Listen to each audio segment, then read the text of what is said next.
In this podcast, we'll talk about our win at the FCAs, Boro's defeat to Bristol City, news from the week, and we'll also preview Preston North End.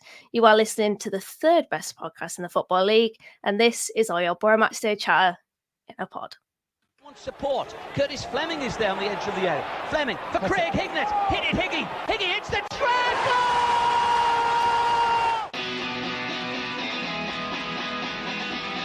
Avenelli coming alive again. Juninho wants the ball played to him. Avenelli spots out Emerson!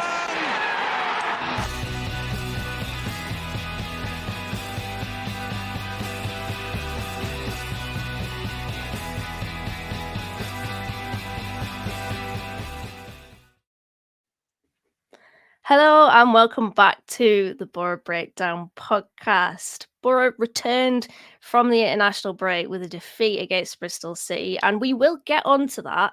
But before we do have a little matter of a football content award to talk about, and we'd like to indulge in the moment for a split second. In case you don't already know, myself, Matt, Johnny and Johnny's girlfriend Alice all ventured over to Anfield, which is arguably the third most iconic football ground in the country behind the Riverside Stadium and Redcar Athletics Green Lane.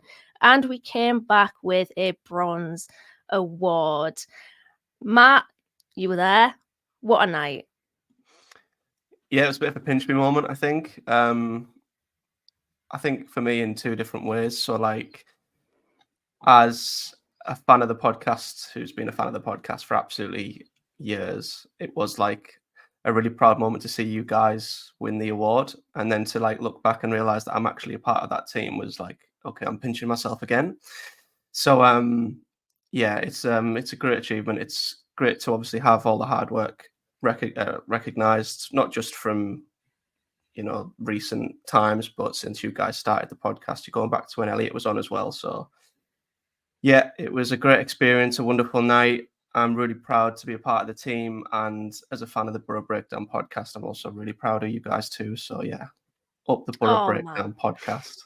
Oh, Matt, love it. Yeah, it was amazing, wasn't it? And we've got him on here. I'm gonna say it whilst he's on here, but I am so happy for Johnny, especially because when he sat in his bedroom and he was with his little blue snowball microphone previewing the Boro games, I don't think he would have thought that we'd get an award. So just a massive thank you to everybody that nominated us and that eventually voted for us as well. I am going to pass the mic over to Johnny, because if you're watching on YouTube, he does have the bronze award there with him. Johnny, any words from Mr. Boro Breakdown himself? Well, yeah, thank you, really. It was really good to win the award, there is a nice little bronze award for us. It still hasn't got to my head, though, because you can clearly see on YouTube that I'm doing my ironing whilst I'm chatting to you guys. But yeah, obviously I didn't see any of the game yesterday, hence why I'm not on. But yeah, thank you everyone, really. I think it was really good to win the award, and then obviously best in championship too, which is kind of like a nice thing to add to it as well. So yeah, it's a massive thank you to everyone, but also thank you to you guys. This podcast wouldn't be if it wasn't for all of us. So yeah, so thank you very much, everyone. And I'm just going to probably dip out in a moment, because unless someone wants to watch me do my ironing for like next 50 minutes, I don't really see much point. People might get a kick out of it, but it's just Please do. Yeah, please do stay. Just still being humble with my ironing, still being humble. No, I'm honestly, like I was sat next to the award, being telling one of my big deal. I put it in my email header at work now that I'm an award-winning podcast host. So just pretty much all that, really, just getting it really big-headed. So, but yeah, absolutely mint achievement, guys. I'm absolutely buzzing, to be honest. So yeah, I'll pass the mic back over to you guys. Yeah, it was unbelievable, really. And Tom, I'm absolutely gutted for you that you weren't there. But to be honest, we did add you in the celebratory photos, as you'll soon see in a minute if you're watching on YouTube. There he is. I do just want to ask from your perspective as well. You were there in spirit. Were you checking the Twitter to see whether we'd won that award? Every 5 seconds. It was sat there, like me and my girlfriend were watching Gogglebox, and like I'm just like facing away from the TV, refreshing Twitter, going, right, why is it not updating anything? I message you guys and just like, that's not even started yet. We're having food, and I'm God. But then, yeah, I had the notifications on. I was kind of ready for us to be first because we were like first drawn last year. And then it was like quite a few other ones first. And I was like, when is this going to be drawn? And then it just kind of came out of the blue. I was like, mint, bronze awards. It was meant to see. And I had a feeling as well. Obviously, I couldn't go because working online marketing week before Black Friday, it would have been horrendous for me at work if I couldn't get the time. But I just had a feeling that if I don't go, it's gonna be typical that we win it or win. Stay away next time. Next year, don't go. So yeah, that's the thing. Now I'm never going to an awards day again. Just gonna sit home and read it on Twitter. But yeah, I'm absolutely buzzing that we've been recognised for it, and yeah, it's such a great. We'll have to just keep bringing Alice, won't we? Like, she's just gonna have to come to the event all the time and just see who win. People might think it's Tom in a dress, but it's not. Tom in a dress. That'll definitely win us the award. Definitely.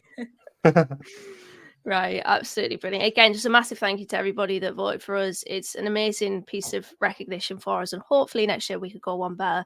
I am going to kick Johnny out to get his ironing sorted. We are unfortunately going to have to talk about the football now.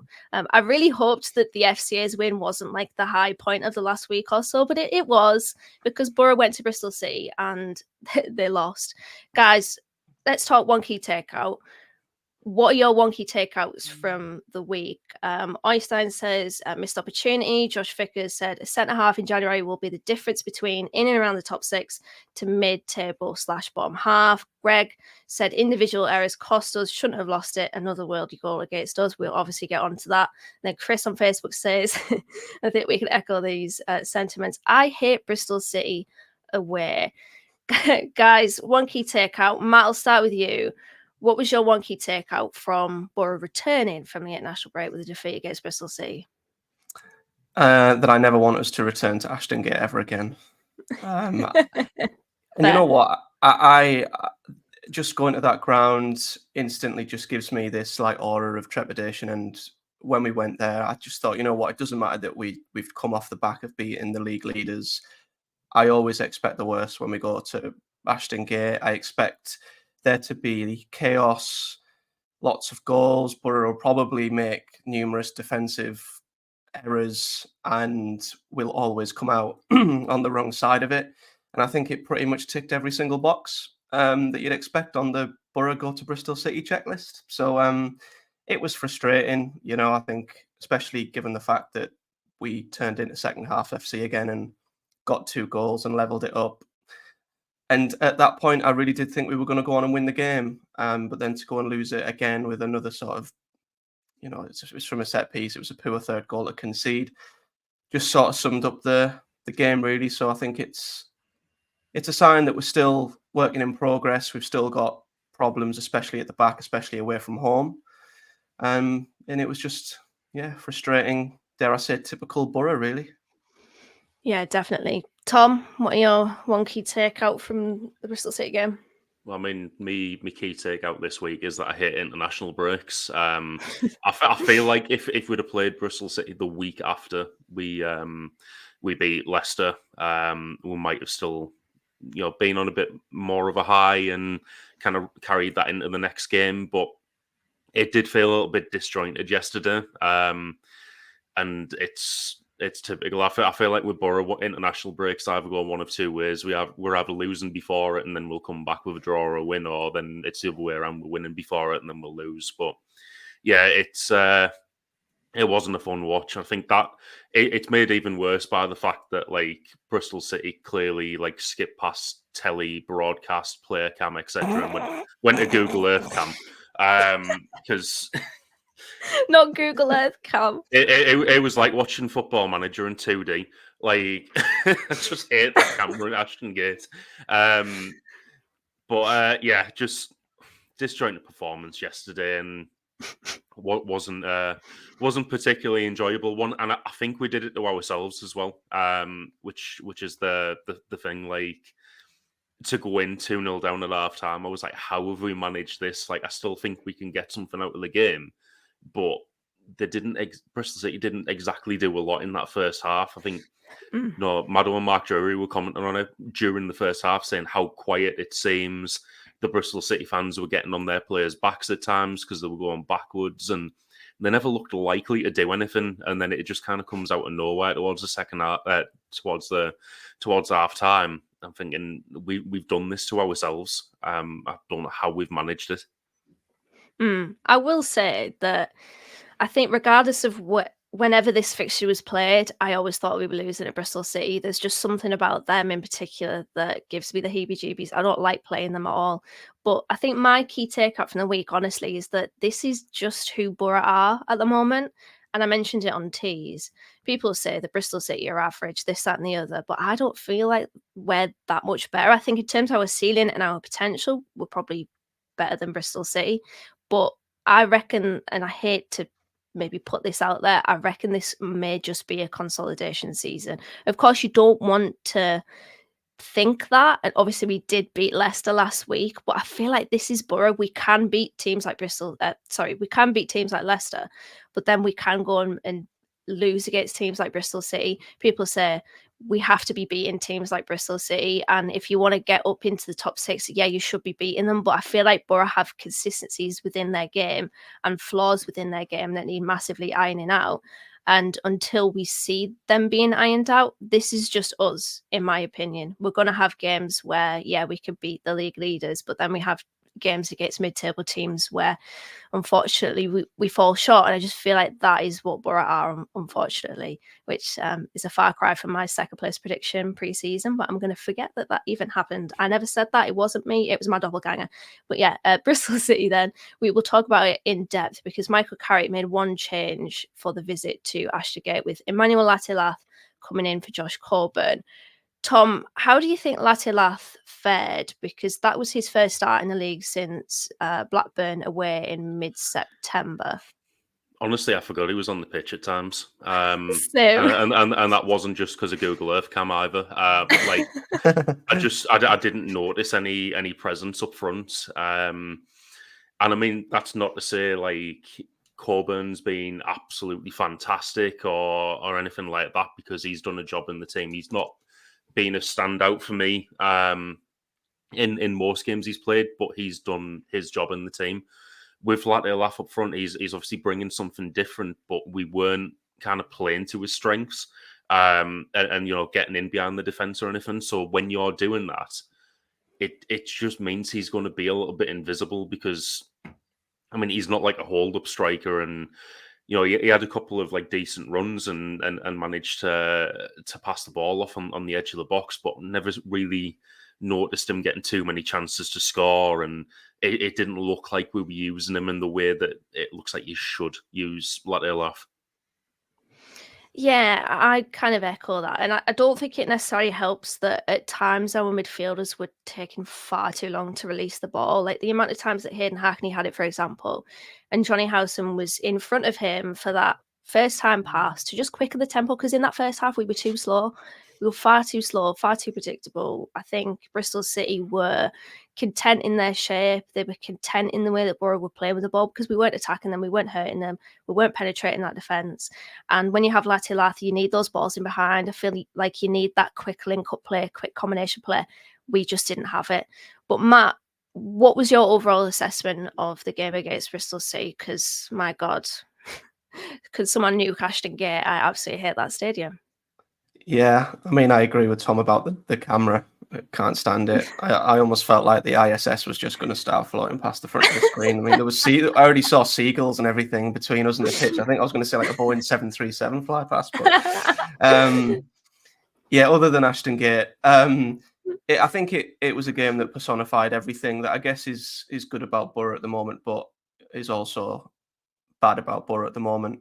We can have a really good spell, like in the start of the second half, and we were helped. Let's not beat around the bush. We were helped for both goals, but we can have a good spell where we look sharp and we can be on top. And maybe if we had a more prolific striker up front, it might make the difference in them sort of periods. But it highlighted for me that we are lacking up front still. I think Coburn or Lath can they can have the odd good game here and there, but I feel like we need something extra up front to help with the goals going forward, because we simply don't have the ability to outscore teams like we did last season, and we still seem to be now and again.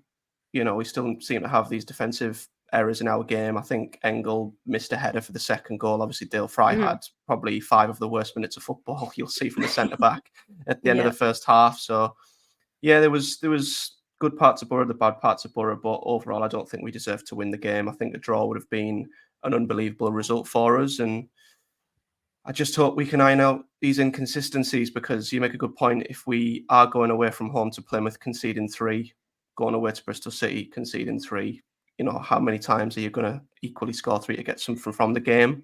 Probably not very often. So you might be right. It could be a sign that we're just not quite ready to take the step up as yet. And it is just another one of them annoying away performances. Yeah, I will add to my one key takeout point. I don't think Boro are a mid-table team. I think we are probably more one of those teams that try to get into the top 6 but just fall short. That's, I feel like, our level at the moment. We obviously have different players. There's a lot of change, a lot of newness that needs to be probably adapted to this club. So yeah, that's kind of what I took from it. But Tom, anything to add to Matt's thoughts on the game? What was your perspective on it? So, like I said earlier, I felt like we did it to ourselves. I thought in terms of possession and attacking their area, we were on top of them most of the first half. And the atmosphere there was flat. The fans were starting to turn on them whenever they went backwards. I feel like it was a missed opportunity, but we're just not a first half team, apparently. You sent over a couple of stats in the group chat yesterday, which showed first half and like a table view, we're 24th, and then second half was second. Like, I don't know what it is about, like just not being a first half team and not starting the game until the 45th minute, but that's an incredible stat. Yeah. It's just it's a weird one. I think because if we can kind of sort that out and come out firing rather than coming out second half firing, we might be able to help ourselves in terms of the results, and it might be a little bit more similar to last year where defensively we might not be great, but if we've already scored those goals in the first half, then it's going to be a lot harder for the other team to get back into it. I think especially if we maintain being the second best second half team. But yeah, like I just felt there was too many people having an off day yesterday, and it's cost us in those attacking areas. And like I say, in terms of the defensive stuff, end of the second half, we did it to ourselves, and even the third goal was shocking to concede. Yeah, it was another self-inflicted defeat, wasn't it? Matt, another worldie conceded to put Bristol City 1-0 up. Is it still a case of misfortune, Boro being on the end of these, or is it a more significant issue, maybe owing to Boro's setup potentially? What's your thoughts on that? I think there is a degree of, I think, Boro being a little unlucky, because how often are these shots from outside the area going to go right into the top corner? So, you'd expect a couple of them to go straight in the keeper's arms, a couple of them to go flying out for a throw in. It does seem like every shot on target from outside the box goes in at the moment, but I think there's only so long before you've got to start looking, or we've got to start looking at ourselves and think that maybe we are contributing to this problem a little bit. I mean, there are some absolute worldies in there that you can't really do anything about, but you look back at the goal that John Swift scored against us for West Brom, the one against Plymouth from range, and obviously the one yesterday as well. I feel like there is a degree that we are allowing players to run at our defence. They've got space to pick out the shot. They're not challenged. There aren't blocks flying in. And I think even if we arguably are a little bit unlucky, I think just because of how many we've conceded this season, maybe we need to just say, or the coaching staff need to say, if they are going to take a shot, just try and get as close as possible, because whether it's luck, whether it's misfortune, or whatever it is, we need to just stop letting teams have shots on goal, because whether it is Boro or not, a lot of them are going in at the moment. So I think we can certainly do more to prevent them. But I think at the same time, you have just got to look at it and think that we have been a little bit unfortunate. So I'd say it's a bit of both, but it's unbelievable, isn't it? I mean, you look at the XG and some of the shots that are going in. I mean, you just sort of shrug your shoulders now when you see it happen, don't you? It's just like, well, of course, that goes right in the top bin. And I just sympathise so much with Seny Dieng because he's absolutely helpless in a lot of them scenarios, and the goals conceded, or I guess the goals prevented from his point of view, I don't think, really show anything in terms of how good of a goalkeeper he is. I really do sympathise with Seny Dieng, so I'd say it's a bit of both. Yeah, I definitely agree with that. I think in terms of Boro's setup, I actually do see us operate with a back five at times. You'll see Isaiah Jones in more of a right wing back position. I just wonder whether he could be shifted in more central to help out Hackney and Howson, because I think what Boro are doing, and I do get this, is they're trying to block out the wings so that the play is in front of them outside the box. Because realistically, when you think of percentages and dare I say XG, chances from outside the box typically have a very, very low chance of going in. So I think Boro, maybe knowingly or unknowingly, are trying to sort of shift these patterns of play to that central part of the pitch outside the box to maybe limit the direct threat.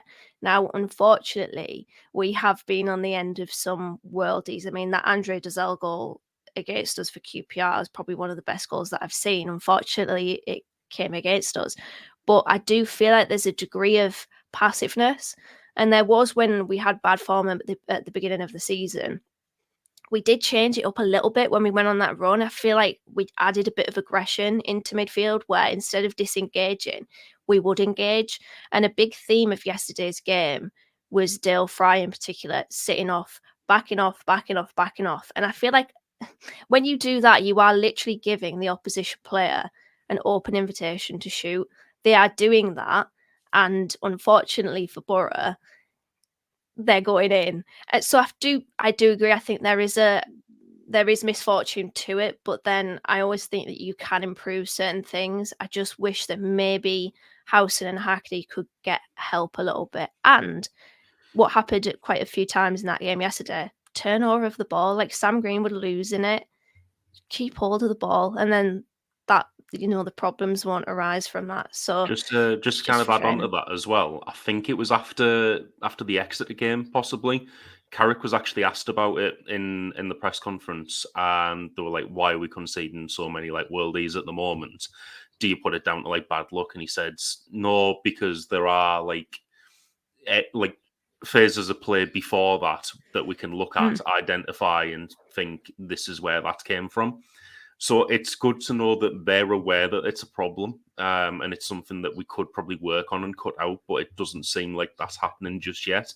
I think that kind of like leads into something I heard Kieran Scott say on Tuesday in the interview, where he said the plan was to sign more permanent players to develop them, and we said this, I think, possibly on the last podcast that we did, that this team probably isn't for this season. It's going to be it's probably going to click March or April. And it really kind of ties in with what you just said there about we're a team that's going to come close to the playoffs, but not get there. I think it clicks March and April, personally. And we just miss out and we're like, oh, I can't wait for next season because we were playing so well at the end of the season, we've just missed out.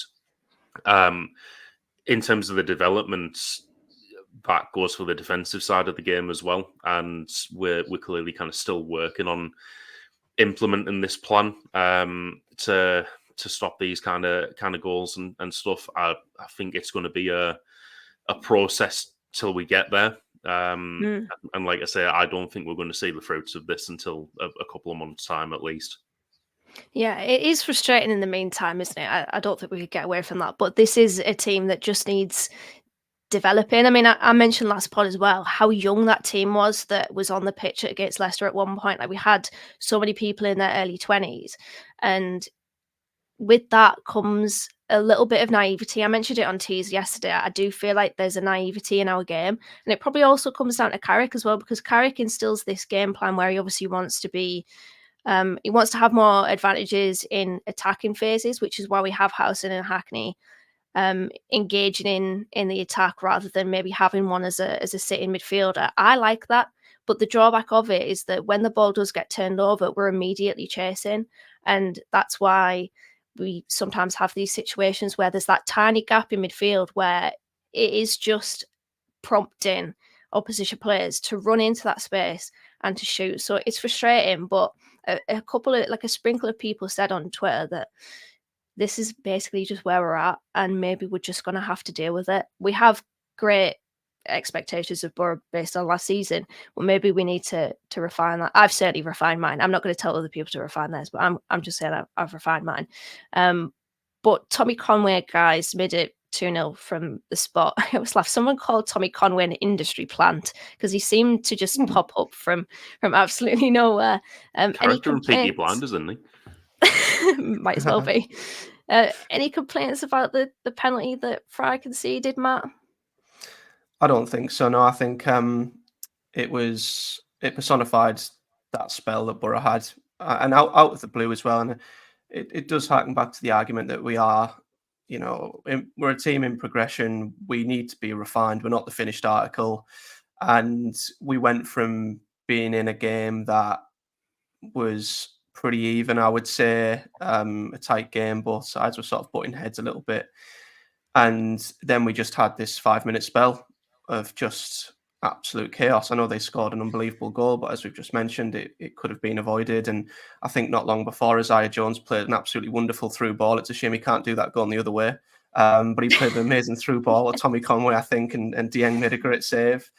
And then, Fry, I think, arguably shouldn't have even been on the pitch when he conceded the penalty. I think he was very lucky not long before to have not been red carded for what looked pretty last man when he took down Conway, and that was down to him misjudging. I think he tried to latch onto a ball over the top and he misjudged it, and then he followed it up with that challenge, which looked a little bit clumsy. He sort of left a dangling lighthouse-like leg out, and I think in today's game, you've got to say it was a penalty, and if it was going the other way, we'd certainly be asking and shouting for a penalty. So yeah, he was lucky to have been on the pitch by that point anyway, but it just personified that period of the game where we went from being in relative control to just absolute chaos, and shooting ourselves in the foot and finding ourselves 2-0 down. So yeah, I've got no arguments really against that decision. I'm going to stick with you for this question as well, Matt, because Boro did manage to level the game at 2-2. I mean, what an own goal from Zach Viner, by the way. Beautiful header, wasn't it? What was going on there? It was, to be honest, it kind of felt like a hold my beer moment of like before, on the other side of before halftime, Boro had this calamitous period. And then on the other side of halftime, Bristol City had that calamitous period. Two very, should we say, building teams there, epitomised, I would say. But to be honest, when we did make it 2-2 and Matt Crooks scored against Bristol City again for, what was it, the fourth time? I'm thinking back to last podcast trivia question. It felt at that point like a lot of Boro fans were thinking we were in the ascendancy, that we were then going to score again. Why do you think we didn't go on to take the lead after that? I think we didn't make the most of the brief period of momentum we had. I think looking at FootMob, I think we were pretty much on top. We had the momentum up until the hour mark. And I think there was a period in the game where we we had to take advantage. They inevitably were going to come back into the game. And I think by that point, it reverted back to the first half a little bit. It was a little bit up in the air. It could have gone either way. I think any control that Boro had, or that they held over Bristol City in that sort of first 15 minutes after the second half had gone, and we allowed them back into the game. And I think naturally, with them being the home side and naturally with it being Boro at ASHTON Gate, it always opens up the door to a potential sucker blow going the other way. So I think arguably we didn't take advantage while we were on top, but at the same time, we then went and, of the two sides, who could maybe drop another defensive error, who could bring out another moment of quality. Unfortunately, it was us who made the error. And after that, we just never seemed like we were going to get back into the game after that. You know, we had a couple of corners, which as per were absolutely atrocious. Yeah. I think Silvera's shot, I mean, unlucky, hits the post. But after they scored, there was never really a part of me that thought we were going to get back into the game. I just didn't really see that we had the level of control that we did at the start of the second half. So, yeah, it was a shame. But like I said, I think we deserved a point at the very most. I wouldn't say we deserved to win the game. I think that would have been a real smash and grab, to be honest. I'd agree with that. I think probably one of the biggest disappointments of that game, aside from the defending for me, was our reaction to the attempted recovery. Because I did think that we were going to go on and make it 3-2. It felt like we were the team to probably score next, and then that never happened. What did happen, though, is we went 3-2 down, courtesy of a corner.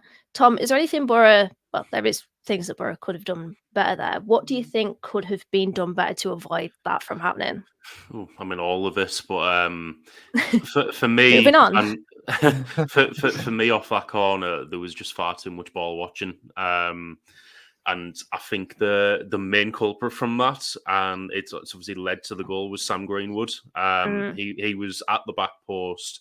Who do we say it was who scored the third again? Mark Sykes.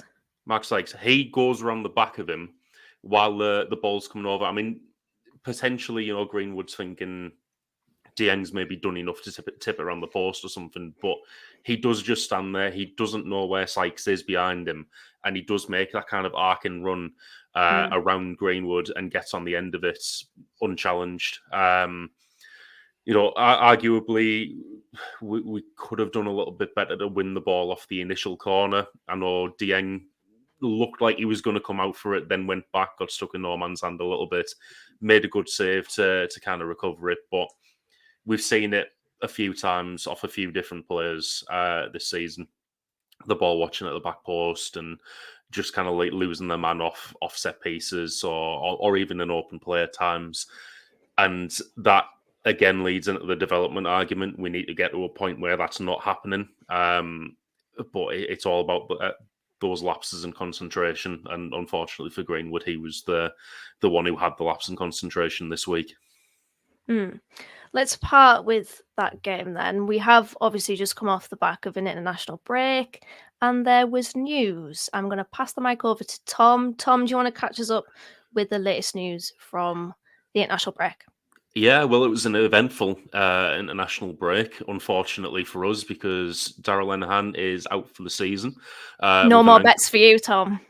Yeah, well, apparently I've been blowing all my money on bets and not being able to get to the FCAs according to Flying at the Moon. But no, that couldn't be further from the truth, considering he did actually score, so I stopped betting on him. But yeah, I mean, it's a blow to lose Lenihan. He does offer a lot in the defence in terms of leadership and of qualities that he has. Personally, I think he's our best centre back. I don't know other people's opinion on that. I think there's always been a case that Dale Fry is our best centre back. Although I'm sure with how reactionary some people can get about football, He's probably our worst and needs to be shipped out now. But yeah, it is a blow to lose him for the season with an ankle injury, and I heard during the week that there is potential we could be looking at a centre back in January now, just to kind of fill that gap. Be interesting to see if Matt Clark gets a chance at any point as well. Boro could also be looking to recall one of their on-loan goalkeepers, with Dieng and possibly Glover unavailable in January due to AFCON and the Gold Cup. Who that's going to be, no one knows just yet. I'm sure we can kind of speculate on who we'd like to see come back. But Carrick said in the press conference this week, we've got to take development into account as well and what's best for these goalkeepers' development. So you've reading in between the lines, you think the likes of, say, Solbren, who's doing really well out on loan, probably isn't going to be the one to come back for a month and then kind of sit in the reserves for the rest of the season. Close one for me, Flying at the Moon, celebrating 35 years. As listeners will possibly know, I sell it on match days. So this is a great achievement for Rob. Yeah, well done, Rob. 35 years is absolutely fantastic to keep that going. We've also had a big interview, as I mentioned earlier, with Kieran Scott on BBCT's this week. Some key points from that. We're ready to sanction the plan for the January transfer window. We've been looking ahead to that for ages. Boro do have an option to buy in Sam Greenwood's loan, but issues would arise if Leeds get promoted. Again, reading between the lines of what Kieran Scott was saying there, it sounds like his wages would increase and we'd possibly have to take him on the same wages or, have to get him to take a pay cut by the sounds of it. So it'll be an interesting one to see how that plays out, but it's not as easy as just pressing a button to pay 1.5 million in January and get him permanently. Boro want to protect Josh Coburn and see him develop, but we are looking for the right striker in January. And we, as I mentioned earlier, might have to look for another centre-half in January, given Lenihan's injury. Thank you for that, Tom. I just want to pick up on a point on that from the Kieran Scott interview on Sam Greenwood. Would you guys like to see him on a permanent deal, provided various things fall into place for Boro? Matt, do you want to give us your musings on that? Yeah, I'd definitely. I'd like to see Sam Greenwood signed on. I think in today's market, 1.5 million, it's nothing really, is it? And I've really liked his sort of start to his Boro career. It's a weird one, Sam Greenwood, because he never seems to put together a perfect 90 minutes.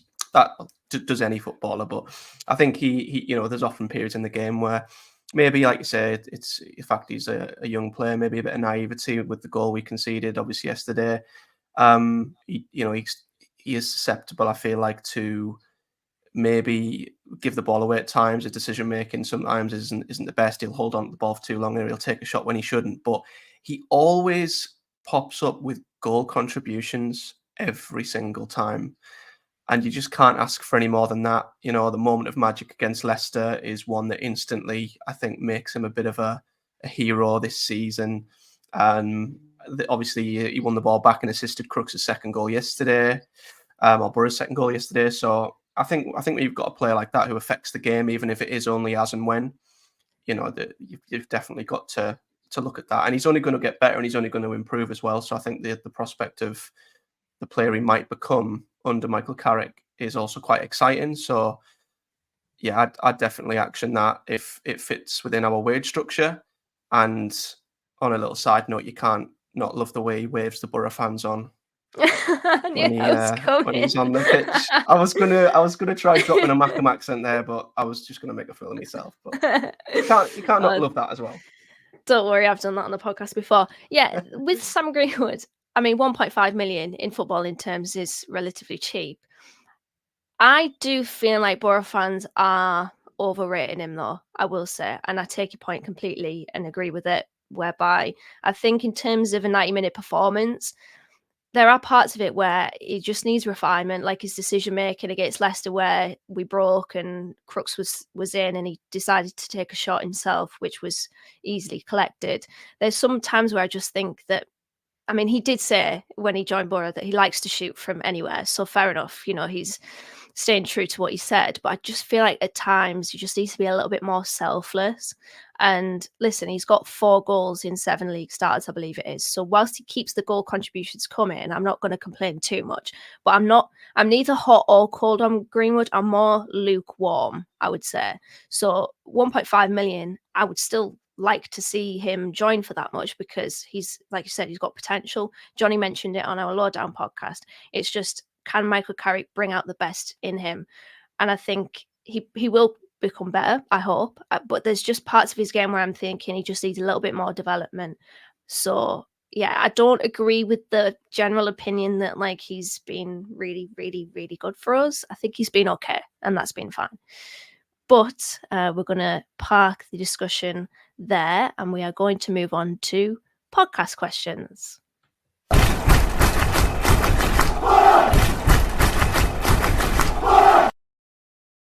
Don't we love a question? I'm sure you all know where to hit us up if you want to drop a question. We're on Twitter, we're on Instagram, we're on Facebook, and we're also on email as well, borobreakdown@hotmail.com. We've got a question from Matty Carson this week. He says, is it time for Jones to be dropped? His goal contributions have fallen off a cliff, and we're struggling going forward because of that. He looked better when he went to right back, though. Which is an interesting one because I actually agree with the last point about him looking better when we went to right back. Tom, what do you think about that? Is it time for Jones to be dropped? Potentially, and you could probably look to bring someone like Silvera in to try and make an impact in that right wing role. It would be interesting to see how he actually does there, though, considering he's been deployed mainly on the left and he likes to cut inside on his right and get a shot off. It'll be a different kind of skill set required from him, but I'm pretty sure he's got the ability to do it. It just means kind of integrating yet another new signing into the team and trying to get him to play that role. I agree that he did look better when he went to right back, but I do think that was part of a tactical plan from Carrick to kind of overload that right hand side. You had Rodgers, Silvera, and Jones all in all with good link up play during that time. Jones was offering something on at right back that Van den Berg wasn't, which I didn't think Van den Berg deserved to be subbed off, but I can kind of see what Carrick was doing there. I felt like there was method to it, and it did nearly pay off for us a few times. So, but like I say, that looked like a tactical change.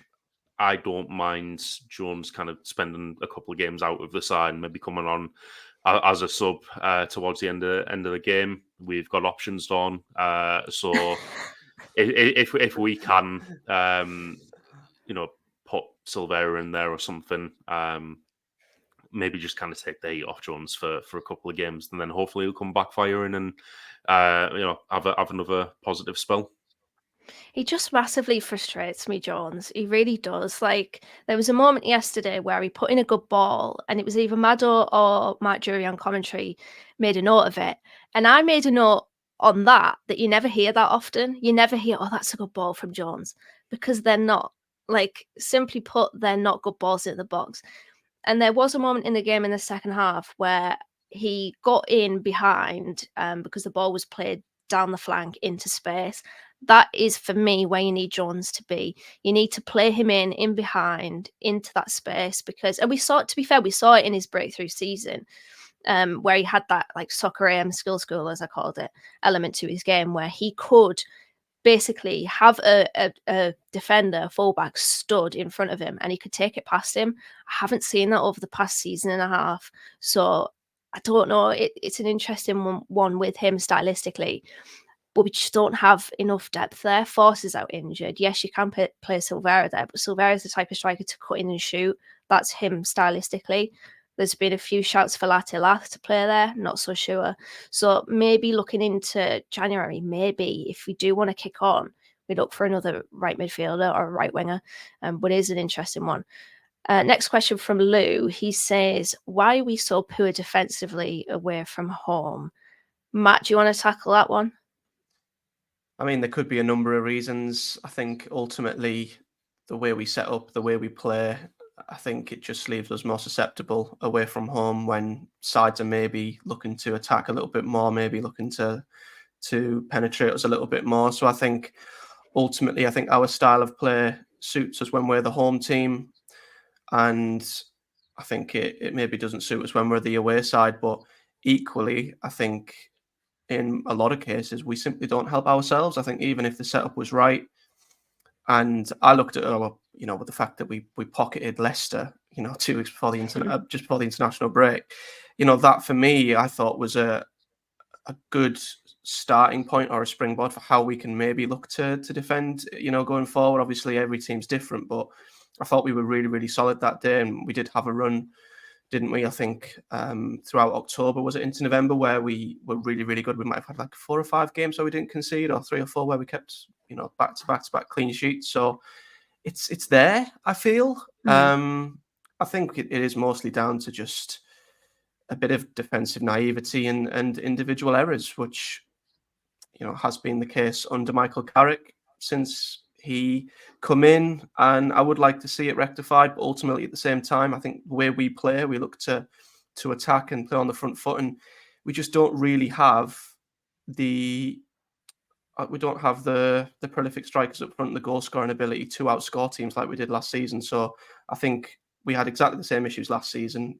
They were maybe masked because we were outscoring the opposition, not so much this year, and it's a little bit more exposed. So on that, it's probably down to the way we play, but we certainly do not help ourselves with the sheer number of individual errors that we make in games away from home. So there's a multitude of factors really that I think will only be ironed out over time. Yeah, our setup isn't wrong. Like it's flawed, isn't it? I think we can all say that because of our defensive vulnerabilities, or at least our defensive vulnerabilities in moments. And Carrick highlighted that yesterday. We can be on the whole pretty good defensively in games, so it's just those split-second moments that ultimately prove to be what people react to. So yeah, we're not that far off, and in a division being so open. I mean, we're 4 points off the playoffs. You never really know where you could go with what you've got. But yeah, it is frustrating, but it's not entirely wrong. Like, it's not to react to this and rip it all up would be wrong. Little tweaks here and there, like I said, maybe when we are up against it in our possession, or not up against it, but when we're out of possession, we can maybe have Jones fill in as maybe more of a right-sided midfielder rather than a right wing back to close the gap centrally. I think Sam Greenwood could do a lot better defensively as well, tracking back. He was good against Leicester, but then not so good against Bristol City. So there's little tweaks, and Carrick said it after his game, after the game yesterday in his press conference, that it is just little things could be improved. But shall we dish out some praise? Let's go to the praise in place.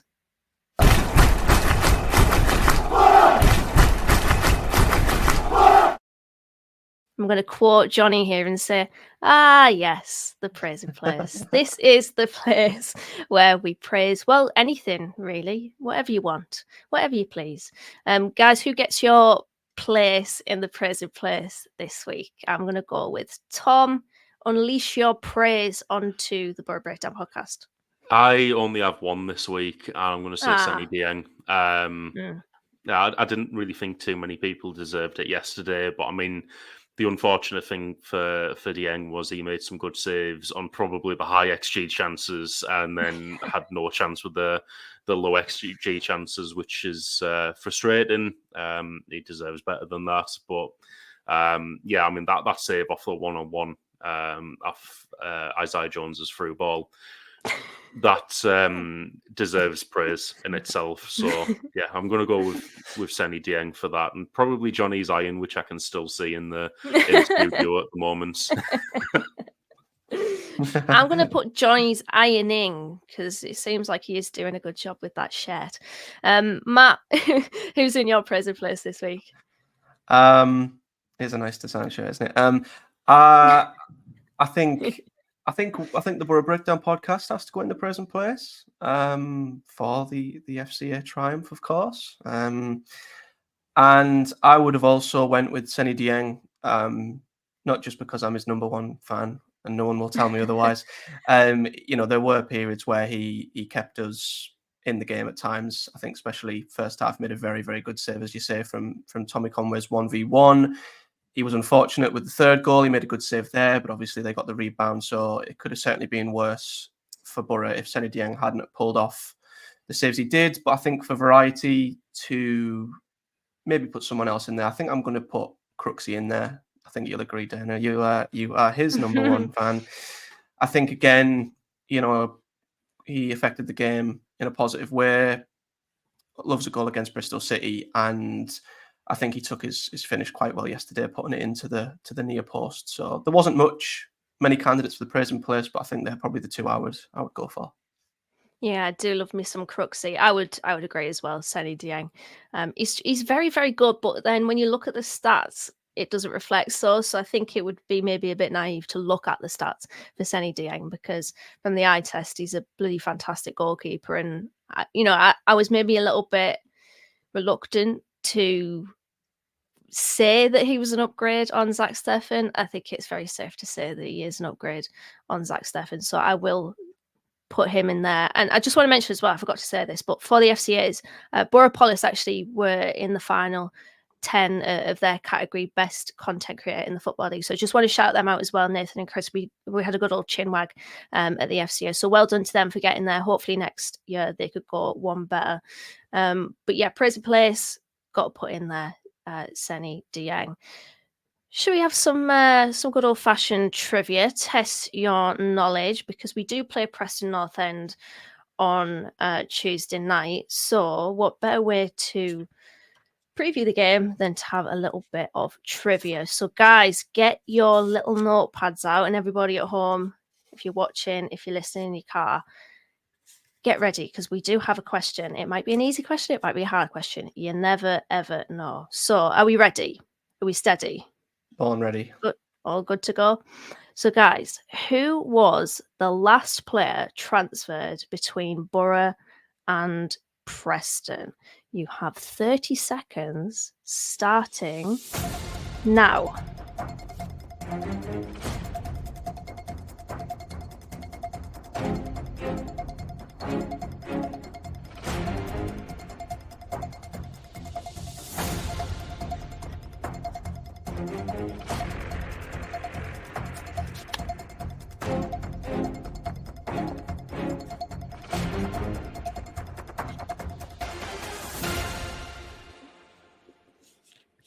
And your time is up. How are we feeling? Are we confident about this one? No.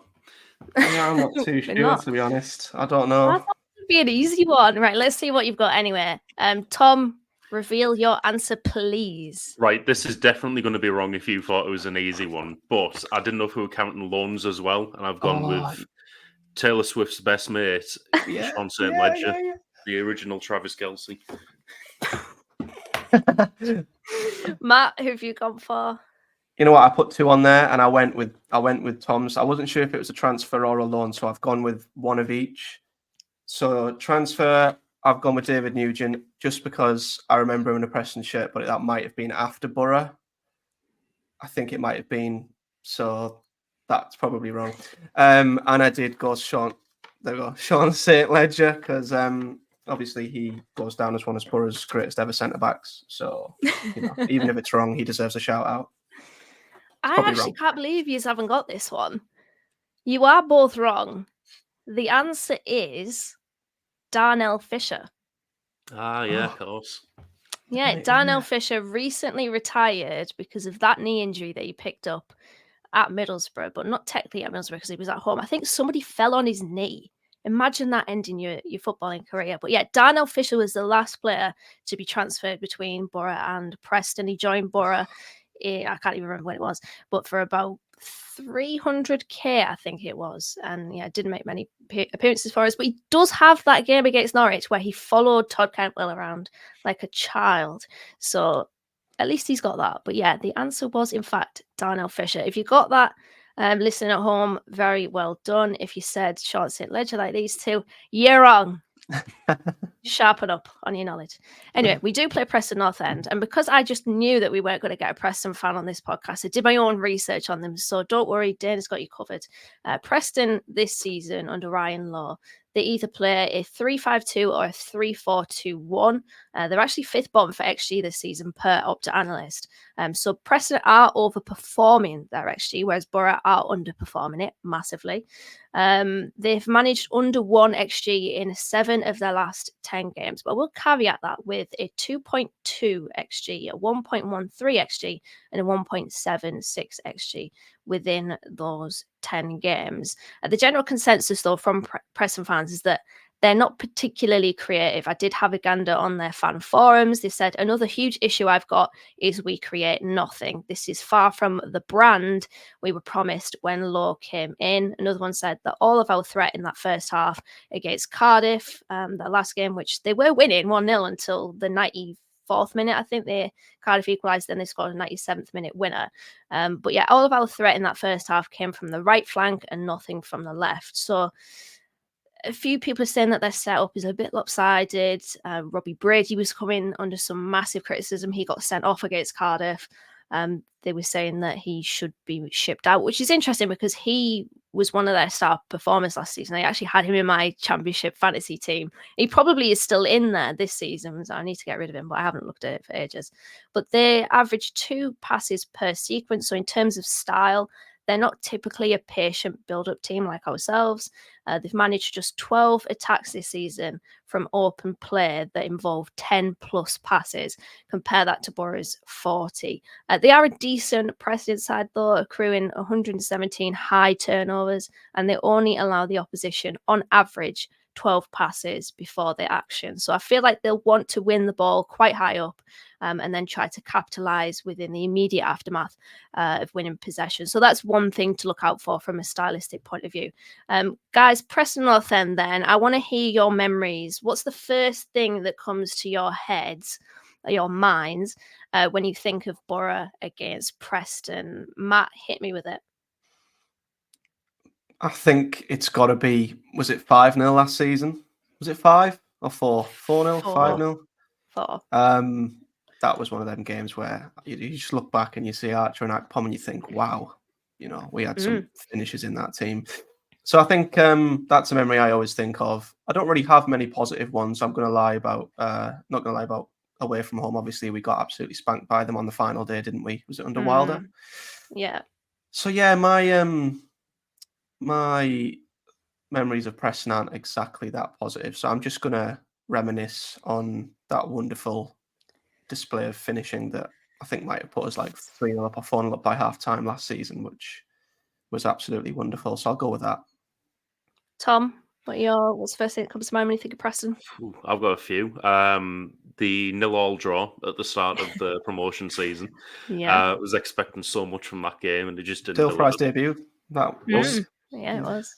I also have, I think, Dana, I was sat with you at the Riverside for a midweek game against Preston, where I think Sol Bamba had an absolute mare, and then we ended up, I think we lost. Oh yes, it was yeah, like one of Wilder's first ones.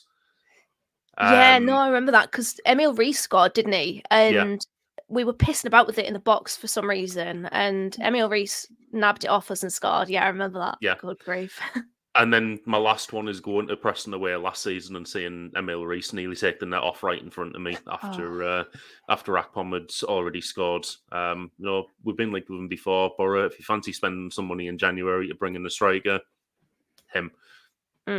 He's crocked, but yeah, I mean, we have, yeah. I mean, even if he's crocked, that might take a few million off his value. Yeah, that's true. Yeah, get him, strike him whilst the iron's not hot. But yeah, I think the first thing that comes into my head, I'm pretty sure it was Preston. Johnny is still in the stream, so I might be able to confirm. I'm pretty sure that was the game where we went onto the pitch before the game. I can't even remember why we were on the pitch, but we gave the referees thumbs in up. We got the ball, matched the ball, whatever. We're on the pitch, and then we walked off, and for some reason, something came over my dad, right? And he turned around to Paddy McKnight at this point, and he goes, "Give it to him, Paddy." And then I'm like, I'm doing it, and my darling Marcus Tavernier is next to Paddy, and we're all turned into hooligans. I think it was me, my dad, and Elliot, and Johnny was there looking at us like, what the hell are these absolute freaks on the pitch? Get them off. I think that's probably one of the standout memories from Preston. I can't even remember that game. I can't remember anything about it but that. But yeah, that's probably the memory from Boro Preston at home. But any predictions, guys? What are you going for? Tom's bet of the week. What's hip and happening? Matt, do you want to predict the future? Yeah, well, I was going to wait on Tom's bet of the week because obviously, as we know, that's 100% success rate. Should we do Tom guaranteed then? millions? Yeah. Tom, give us your bet of the week then. As I always say, don't bet on what I bet on because it doesn't work. It took like a year and a half for Lennon to score or something like that. So I'm still, well, you know what? I can't even back Engel anymore if he's injured. So Bangura then. Yeah, probably Bangura to get his first Boro goal. In fact, no, I'm going to switch back to my other one, Van den Berg, because I always think he's going to score off a corner. He's always towering over everyone. So. And it'd be typical if he could score against his brother's old team, old loan team. So, Yeah, Van den Berg to score anytime, and then just build the bet up with corners or something. I don't know, but yeah, in terms of like an actual prediction, though, it's actually more scary to me that you've listed all the games they have very low XG in now, because they're going to score about 3 worldies past us. Oh, absolutely, yeah. It's actually scarier than a team with high XG at the moment. So yeah, it is. Oh god. I'm going to go 2-1 Boro, and Preston probably score from the halfway line or something. Emil Reis will limp out on one leg and rocket it in. Ricochets off his oh my god, what are they called? Crutches. What are they called? Crutches. Thanks, Tom, for being my one additional brain cell there. We can tell that we're ending the podcast soon. Matt, what's your prediction for the game? Well, I was going to actually predict a comprehensive, comfortable Boro win, mostly because we've got Leeds next after that, and that game terrifies me. But then listening to the XG point that Tom makes, it's absolutely 100% typical Boro that we get battered 3-0 by Preston with an XG of 0.02. And then we go and nick a 1-0 win over Leeds when they have an XG of about 10. So I don't know, to be honest. I'm just gonna looking at this as an isolated game. I am gonna stick with my my prediction. I'm confident at home. I think Boro will win 2-0. Clean sheet, why not? We've only got 2 wins against Preston in our last 6 games against them, I'm seeing here. So that, could we say that they're a bogus team over the past... Well, obviously not because of last season's 4-0 victory. We probably ended that, didn't we? But they're a bit of a difficult one, Preston. I always feel like they're about 2 seconds away from launching Ryan Law out of Deepdale. They feel like Ryan Law in, out, shake it all about with Preston fans. I'm going to go with... We're at home, aren't we? So home advantage. I'm going to go clean sheet. I'm going to go 2-0 Middlesbrough. And I don't know who scores. I don't care. I'm going to say 2-0 Middlesbrough. And hopefully we do actually bounce back from the defeat against Bristol City, because we do need it. But anyway, that's it, guys. Thank you very much for joining me. And thank you to listeners for joining us as well. If you are watching us on YouTube, we are 60 subscribers away from hitting 2,000, so make sure to hit that subscribers button and the notification bell so that you get informed when we do post a new video, and review us on all the lovely reviewing websites that there are out there if you're listening on the podcast apps as well. But yes, Boro lose against Bristol City, and in other news, water is wet. That was the Boro Breakdown podcast, and you've just listened to all of your Boro Matchday chatter in a pod. Up the Boro Breakdown.